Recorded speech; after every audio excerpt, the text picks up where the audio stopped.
नमस्कार, जय श्री कृष्ण। हमारी गीता यात्रा में आपका स्वागत है, जहाँ हर श्लोक में हमें सिर्फ युद्ध नहीं बल्कि मन के भीतर के संघर्ष की झलक भी दिखाता है। अब तक दुर्योधन ने पांडवों की ताकत गिनवाई, फिर अपनी सेना के वीरों के नाम किए, लेकिन क्या नाम गिनवाना ही पर्याप्त है? आज हम बढ़ते हैं 9वें श्लोक की ओर, जहाँ दुर्योधन की व्याकुलता अब संख्या की पंक्तियों में बदलने लगती है।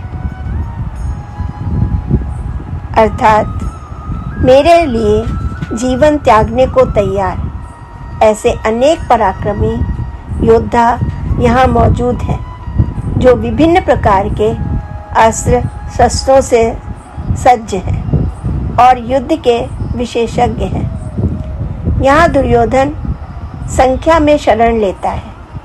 बहुत हैं, अनेक हैं और सभी युद्ध में पारंगत हैं। मेरे लिए जान देने को भी तैयार है।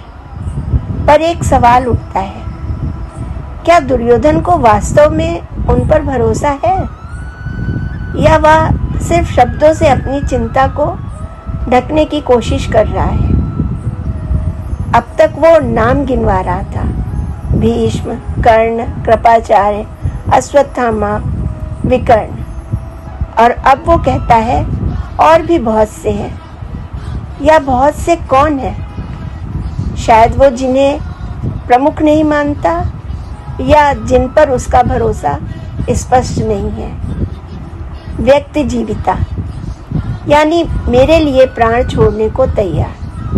कितना बड़ा दावा है ये। लेकिन क्या सच में वो यह जानता है? क्या वे कभी वाकई उतने ही समर्पित हैं, या उसके असुरक्षित मन का संख्यात्मक कवच है? आत्मचिंतन की बात। हमारे जीवन में भी ऐसे पल आते हैं जब हम कहते हैं, मेरे साथ तो बहुत लोग हैं, सब मेरे लिए कुछ भी कर देंगे। लेकिन क्या वो भरोसा दिल से आता है, या बस अकेलेपन को छुपाने का तरीका है? क्या आपने कभी ऐसा कहा है जब अंदर से आप अकेला महसूस कर रहे थे? क्या संख्या हमेशा शक्ति देती है, या कभी कभी वो सिर्फ दिलासा देती है? दुर्योधन अब संख्याओं और शब्दों के पीछे छुप रहा है, लेकिन युद्ध न शब्द देखता है न संख्या। वो तो देखता है धैर्य, निष्ठा और भीतर की सच्चाई।